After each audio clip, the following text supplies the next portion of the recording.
नमस्कार। बोल के लब आजाद है तेरे, मैं अभिसार शर्मा। आज भी हम अपने आप को एक महान देश कैसे बता सकते हैं? हम अपने आप को एक महान सभ्यता कैसे बता सकते हैं? हम अपनी करुणा भूल चुके हैं, हम अंदर से टूट चुके हैं, क्योंकि आज सरकार जो है वो अपनी इमेज बनाने में, अपनी छवि सुधारने में विश्वास करती है। पश्चिम बंगाल में सिर्फ 75 सीटें जीतने के लिए तुमने पूरे देश को कोरोना में झोंक दिया। तुम्हारी पूरी प्राथमिकता वहां थी, और अब भी हम अपने आप को महान देश बताते हैं। शुरुआत में मैं आपको दो मिसालें देना चाहूंगा। आपके स्क्रीन पर देखिए, ये पूरे स्क्रीन पर दिखा रहा हूं मैं। ये गोरखपुर में एक तख्ती लटकी हुई है शमशान घाट के साथ में। आप जानते हैं क्या कहती है? ये कह रही है कि शमशान घाटों में जो चिताएं जल रही हैं उसकी तस्वीरें लेना मना है, उसका वीडियो लेना मना है, क्योंकि ये हिंदी रीति रिवाजों के खिलाफ है। जिस राज्य के मुख्यमंत्री मृतकों के आंकड़े दबाएं, जहां वो ये मानने को ही तैयार नहीं है कि ऑक्सीजन की कमी है, जहां ऑक्सीजन के सिलेंडर मांगने वालों पर एफआईआर दर्ज कर दी जाए, आज उन्हें इस बात को लेकर चिंता हो रही है कि अगर हम अंतिम संस्कार के वीडियो दिखाएंगे तो उससे हिंदू धार्मिक भावनाएं आहत हो जाएंगी।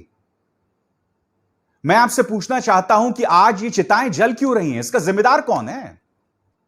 कभी सोचा इस बारे में? और मैं आपको बताता हूं हम कितने महान लोकतंत्र है। दोस्तों, ये वीडियो देखिए। यूथ कांग्रेस के नेता श्रीनिवासन और उनकी टीम न्यूजीलैंड में ऑक्सीजन सिलेंडर्स पहुंचा रही है। उन्होंने अपील की, मदद की। बाद में भारत सरकार ने कहा कि ये जो डिमांड्स हैं वो अनसोलिसिटेड हैं, बेसिर पैर की डिमांड्स है, इसकी कोई जमीन नहीं है। आपने कहीं पर देखा है कि एक दूतावास उस देश की विपक्ष की पार्टी की यूथ टीम से मदद की अपील कर रही है? अब भी हम अपने आप को एक महान लोकतंत्र बताते हैं, और अब भी तुम अपनी छवि सुधारने में लगे हुए हो। जो दो मिसालें मैंने आपको बताई, ये दोनों तस्वीरें दुनिया भर में जा रही हैं। बताइए, देश की नाक कौन काट रहा है? और अब मैं आपको बताने वाला हूं दोस्तों कि सुप्रीम कोर्ट ने कल मोदी सरकार को किस तरह से लताड़ा। एक एक शब्द पर आपको गौर करना पड़ेगा, और कोरोना के 1 साल बाद भी अगर सुप्रीम कोर्ट यह कहने को मजबूर है तो इससे ज्यादा शर्म की बात कुछ नहीं हो सकती। एक एक करके बताता हूं। सबसे पहले मैं आपको यह बतलाना चाहता हूं कि 3 बड़े मुद्दे जो उन्होंने उठाए, जो आपकी स्क्रीन पर, ऑक्सीजन की अतिरिक्त सप्लाई बनाएं, यानी कि सरप्लस सप्लाई बनाएं, अस्पतालों में भर्ती की एक राष्ट्रीय नीति बनाएं, और जो लोग सोशल मीडिया में मदद की मांग कर रहे हों या मदद कर रहे हों उन्हें परेशान ना किया जाए। एक एक करके आपकी स्क्रीन पर। सबसे पहले सुप्रीम कोर्ट ने कहा 3 मई की रात से पहले दिल्ली में ऑक्सीजन की कमी को संबोधित करके पूरा किया जाए, यानी अगले 2 दिनों में दिल्ली को ऑक्सीजन मुहैया कराई जाए। दिल्ली को ऑक्सीजन मुहैया कराई जाए, उसकी डिमांड है 900 मेट्रिक टन्स, और इस वक्त उसे मिल रहा है 550 मेट्रिक टन्स। यह दिल्ली है। क्या दिल्ली को इस बात की सजा दी जा रही है कि उन्होंने आपको, जो चुनाव हुए थे उसमें आपको उन्होंने सत्ता नहीं दी थी? क्या इस बात की उन्हें सजा दी जा रही है? या इस बात की सजा दी जा रही है जब अरविंद केजरीवाल ने तमाम मुख्यमंत्रियों के सामने लाइव कर दिया था उस प्रसारण को, और यह कहा था कि देखिए मुझे हरियाणा किस तरह से परेशान कर रहा है? क्या इस बात की सजा दिल्ली को दी जा रही है? दिल्ली वो जगह है जो कि देश की राजनीतिक राजधानी है, तमाम राजनेता रहते हैं, प्रधानमंत्री रहते हैं, सब रहते हैं। यह बुरी हालत है दिल्ली की। दूसरी बात जिस पे गौर कीजिएगा, केंद्र सरकारों को राज्यों के साथ मिलकर आपातकालीन हालात के लिए ऑक्सीजन को लेकर एक आपूर्ति व्यवस्था बनाना चाहिए, यानी बफर स्टॉक बनाएं और इस पर अपने नियंत्रण को पूरी तरह से खत्म करें। क्या बोल रही है यहां पर अदालत? अदालत यह बोल रही है कि भाई ऑक्सीजन पर आपने काबू करके रखा हो, इसे खत्म करो। राज्यों के साथ मिलकर एक नीति बनाओ, खासकर जो इमरजेंसी के हालात हैं उनको लेकर। 1 साल बाद अब भी हम यह बात कह रहे हैं, आपने सोचा है? इसलिए मैंने आपको कार्यक्रम की शुरुआत में कहा कि हम अंदर से टूट चुके हैं। ना करुणा है, ना ममता है, और ऊपर से गवर्नेंस नाम की कोई चीज नहीं है। आपको सुप्रीम कोर्ट आईना दिखा रहा है। आगे देखिए, सोशल मीडिया में जो लोग मदद मांग रहे हैं या मदद दे रहे हैं, अगर उन्हें परेशान किया गया तो अदालत ऐसी राज्य सरकारों और सरकार और पुलिस पर कार्रवाई करेगी, और इस मामले में सभी चीफ सचिवों और वरिष्ठ पुलिस अफसरों को जानकारी दी जाए। कितने शर्म की बात है। मैं किसी की मदद कर रहा हूं और तुम मुझ पे ही केस करोगे। ऐसा हुआ था उत्तर प्रदेश में। अमेठी में एक व्यक्ति अपने दोस्त के नाना के लिए ऑक्सीजन सिलेंडर मांग रहा था और उस पर एफआईआर कर दिया। यह बात अलग है कि बाद में उन्होंने केस वापस ले लिया। क्यों? डराने के लिए उन लोगों को जो लोग मदद की अपील कर रहे हैं या मदद कर रहे हैं। मैं अपनी बात करता हूं। चलिए दोस्तों, मैं इस स्थिति में नहीं हूं कि किसी को रेमडेसिविर दिला सकूं, ऑक्सीजन दिला सकूं, बिस्तर दिला सकूं, मगर सोशल मीडिया में, जैसे मैं ट्विटर की बात करूं, तो मेरे करीब 12 लाख फॉलोअर्स हैं। 12 लाख मुझे फॉलो करते हैं। और पिछले 3 हफ्तों से अगर आप मुझे ट्विटर पे फॉलो करते हैं तो आपने देखा होगा कि जो लोग मुझसे अपील कर रहे हैं कि अभिसार भाई ऑक्सीजन को लेकर मदद करें, रेमडेसिविर को लेकर मदद करें या अस्पतालों में जगह के लिए मदद करें, तो मैं उनकी इन मांगों को उन लोगों के पास पहुंचा रहा हूं जिनके पास सामर्थ्य है। और उसके लिए मैं आपको कुछ चेहरे दिखाना चाहूंगा। आम आदमी पार्टी सांसद संजय सिंह, यूथ कांग्रेस के नेता श्रीनिवासन, कांग्रेस के पूर्व एमएलए मुकेश शर्मा, आम आदमी पार्टी के विधायक दिलीप पांडे, इन तमाम लोगों से मैं लगातार अपील कर रहा हूं कि आप लोगों की मदद करें। अब आप जानते हैं, जब भी मैं कोई ट्वीट डालता हूं या मदद की अपील करता हूं तो मेरे जहन में यह डर बना रहता है कि अरे कहीं उत्तर प्रदेश पुलिस या फिर दिल्ली पुलिस मुझ पर एफआईआर ना कर दे। अब मदद करने के लिए भी अब दिल में मुझे यह डर पालना पड़ेगा। इसलिए तो मैं कह रहा हूं कि हम अंदर से टूट चुके हैं, क्योंकि करुणा और ममता नाम की कोई चीज नहीं रही है हमारी व्यवस्था में। आगे देखिए, केंद्र सरकार अदालत को 10 मई तक बताएगी कि उसने ऊपर दिए गए दिशा निर्देशों पर क्या कार्रवाई की। इसके अलावा मौजूदा टीकाकरण नीति बहुजन समाज और कमजोर तबके के लोगों के लिए ठीक नहीं है, क्योंकि वो लोग टीके की कीमत नहीं दे पाएंगे। बिल्कुल सही। इस देश के जो वंचित हैं, कमजोर हैं, बहुजन समाज से हैं, जिनके पास पैसे नहीं है, वो कहां से पैसे देंगे बताइए ना। इसको लेकर सरकार के पास कोई नीति नहीं है, बस ऐसी हवा में काम चल रहा है। आगे, अदालत ने राज्यों और सरकारों के लिए टीके की कीमत में फर्क पर भी सवाल उठाया। आखिर यह फर्क क्यों?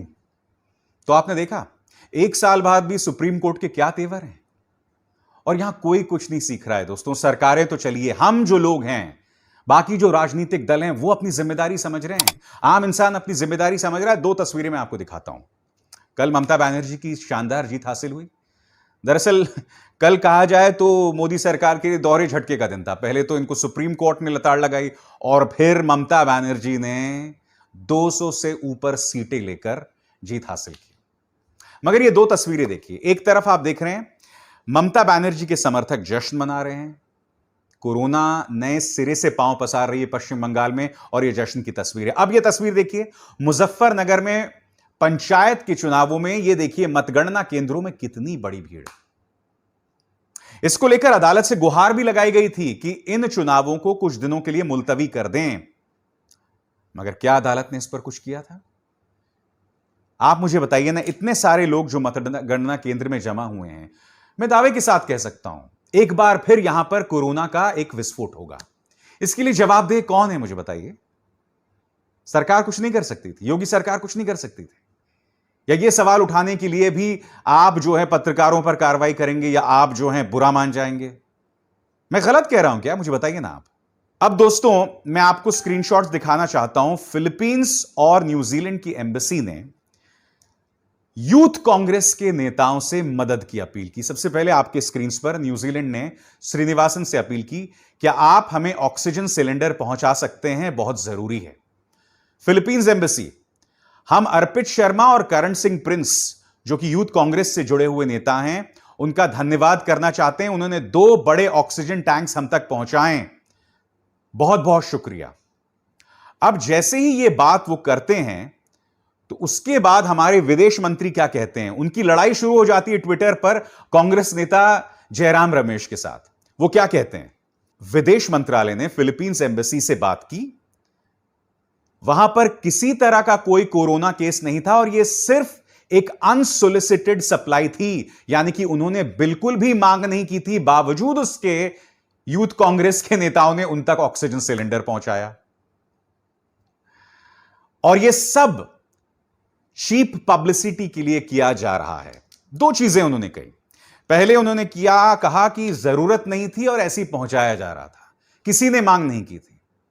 आप यहां देखिए दोस्तों, बाकायदा कांग्रेस ने प्रमाण पेश किया है, पूरे स्क्रीन पर देखिए, प्रमाण पेश किया है कि किस तरह से अपील कर रही थी न्यूजीलैंड, और न्यूजीलैंड की एम्बेसी ने वो ट्वीट भी किया था जिसे उन्होंने बाद में डर के मारे डिलीट कर दिया। मगर मैं कुछ और कहना चाहता हूं। शर्म कीजिए एस जयशंकर साहब, कुछ सीखिए स्वर्गीय सुषमा स्वराज से। सुषमा स्वराज को भी ट्विटर पर मदद की कई बार अपील की जाती थी, मगर वो ये नहीं देखती थी कि मदद की अपील कौन कर रहा है। दुनिया के किसी भी कोने में कोई भी होता था तो वो कहते थे, बेटा चिंता मत करो, मैं तुम्हारी मदद करूंगी। वो कितना मदद कर पाती थी ये एक अलग मुद्दा है, मगर उन्होंने करुणा दिखाई थी। सीखिए जयशंकर साहब, क्योंकि आप एक निहायत ही इनकॉम्पिटेंट मिनिस्टर हैं। आप अंतर्राष्ट्रीय तौर पर देश की मदद तो कर नहीं पा रहे हैं, और ऊपर से आप इस तरह की वाहियात चीजें करते हैं। यह वीडियो देखिए दोस्तों, यूथ कांग्रेस ने आखिरकार यह वीडियो न्यूजीलैंड की एम्बेसी तक पहुंचाया। आप मुझे बताइए ना, अब यहां झूठ कौन बोल रहा है?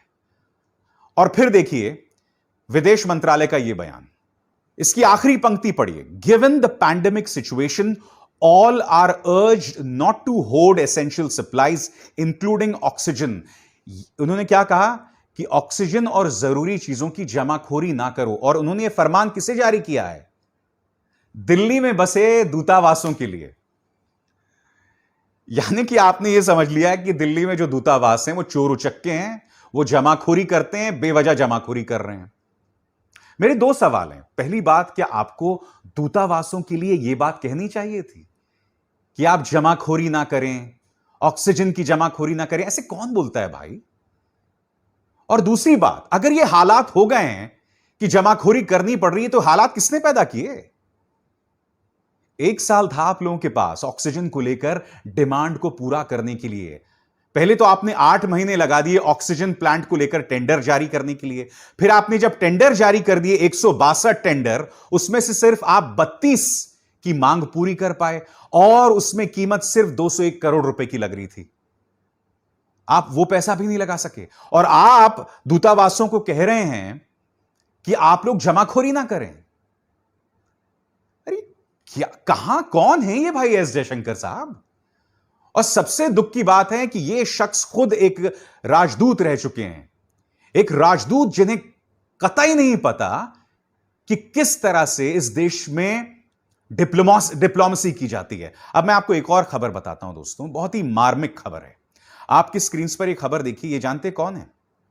इनका नाम है मोजाम्बिक, ब्रूनेई और अल्जीरिया में भारत के पूर्व राजदूत अशोक अमरोही। 27 अप्रैल की आधी रात ये मेदांत अस्पताल पहुंचते हैं, गुरुग्राम के। मदद की अपील कर रहे होते हैं कि मुझे बचाओ। देखिए, ये कोई आम इंसान नहीं है, ये फॉर्मर एम्बेसडर हैं। और 5 घंटे मेदांत की कार पार्किंग में रहने के बाद इनकी मौत हो जाती है।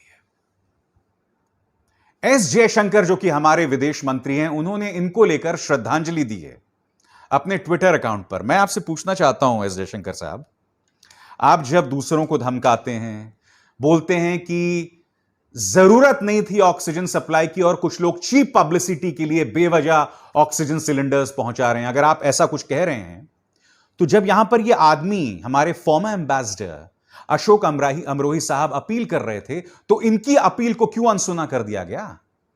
इनकी आवाज किसने सुनी? यह हालत है आपके फॉर्मर डिप्लोमैट्स की कि वो कार पार्क में मर रहे हैं और आप सिर्फ राजनीति कर रहे हैं। 2 मिसाल देता हूं मैं आपको। आपकी स्क्रीन पर ये हेमंत बिस्व शर्मा, जैसे जानते हैं असम में बीजेपी को शानदार जीत मिली है। यहां पर ये कह रहे हैं कि देखिए, जश्न मत मनाइए, कोरोना का समय है। बहुत अच्छी बात कही आपने हेमंत जी, मगर अंत में एक चीज कहते हैं कि प्रधानमंत्री नरेंद्र मोदी युद्ध स्तर पर कोरोना का मुकाबला कर रहे हैं। हेमंत जी, मैं आपसे जानना चाहता हूं कि अगर वो युद्ध स्तर पर कोरोना का मुकाबला कर रहे होते तो क्या देश की यह हालत होती? और मैं नहीं भूला हूं कि लल्लन टॉप को दिए गए इंटरव्यू में जब आपसे इंटरव्यूअर यह पूछ रहा था कि आपने मास्क क्यों नहीं पहना है, तब आपने कह दिया था कि असम में कोई केस नहीं है। और अब आप अपील कर रहे हैं कि कोरोना को लेकर हालत उग्र है। और इनको देखिए, हमारे स्वास्थ्य मंत्री सुबह उठकर क्या ट्वीट करते हैं आपकी स्क्रीन पर। कह रहे हैं कि पश्चिम बंगाल में 75 सीटें हासिल करने के लिए और असम में पुडुचेरी जीतने के लिए मैं प्रधानमंत्री नरेंद्र मोदी को बधाई देना चाहता हूं। अरे चाटुकारिता की भी तो कोई हद होती है ना। आपकी क्या प्राथमिकताएं हैं हर्षवर्धन जी? आपकी यह प्राथमिकता है कि आप प्रधानमंत्री को बधाई दें कि आपने जीत हासिल की है, 75 सीटों की जीत। इसलिए मैं कह रहा हूं, हम अंदर से टूट चुके हैं, हमारी प्राथमिकताएं पूरी तरह से धराशायी हैं और यह शर्म की बात है। इस सरकार का सिर्फ एक काम है और कुछ नहीं, वो है पब्लिसिटी। ये देखिए, हमारे रेल मंत्री पीयूष गोयल क्या चला रहे हैं आपके स्क्रीन पर। इन्होंने एक रेल की ड्रोन से ली गई तस्वीर है, देखिए साहब। और क्या कह रहे हैं आपके स्क्रीन पर? Oxygen express of the Indian railways continues transporting oxygen on mission mode across India. The lifeline of the nation becomes a lifesaver for COVID-19 patients by ensuring swift delivery of oxygen to various states. शर्म कीजिए पीयूष जी, आप इस तरह की बातें करते हैं। मतलब ड्रोन के जरिए आपने तस्वीर पेश कर दी जो बहुत ही अच्छा फिल्मी शॉट लगता है, बहुत अच्छा टॉप शॉट है। मगर एक और टॉप शॉट है जिसे आप ना भूलें। जब अंतिम संस्कार किए जा रहे थे, जब अर्थियां जलाई जा रही थीं, जिसे आपकी सरकारें दफन करने की कोशिश कर रही थी, जिसके लिए आपके जो पालतू हैं, मसलन वो जो नेहरू सेंटर में डायरेक्टर हैं अमीश त्रिपाठी, जिन्होंने कहा था कि अंतिम संस्कार दिखाने से हिंदू रीति रिवाज और जो आत्मा की मुक्ति होती है उसमें दिक्कतें पेश आती हैं। आत्मा को मुक्ति तब पेश होगी जब उन्हें मृत्यु में गरिमा मिले। जब एक एक चिता पर 5-5 शव जलाए जाएंगे ना, तो उस आत्मा को मुक्ति नहीं मिलेगी। जब जेसीबी के जरिए लोगों का शव उठाया जाएगा और फिर उसे गड्ढे में डाल दिया जाएगा, तो उस आत्मा को कौन सी मुक्ति मिलने वाली है बताइए? आप लोग हिंदू धर्म की भी बात करते हो ना, अपनी सुविधा के हिसाब से करते हो। आपके पास तर्क नहीं है, आपके पास एक पालतू मीडिया है जो आपके नैरेटिव को लोगों तक पहुंचाता है। दैट्स इट, और कुछ नहीं। मगर बोल के लब आजाद है तेरे का फलसफा ही यही है कि हम आपकी आवाज देश की जनता तक पहुंचाते रहेंगे, हम देश की जनता की आवाज सरकार तक पहुंचाते रहेंगे। सिर्फ यही फर्ज हमने सीखा है न्यूज़ क्लिक पर। अभिसार शर्मा को दीजिए इजाजत।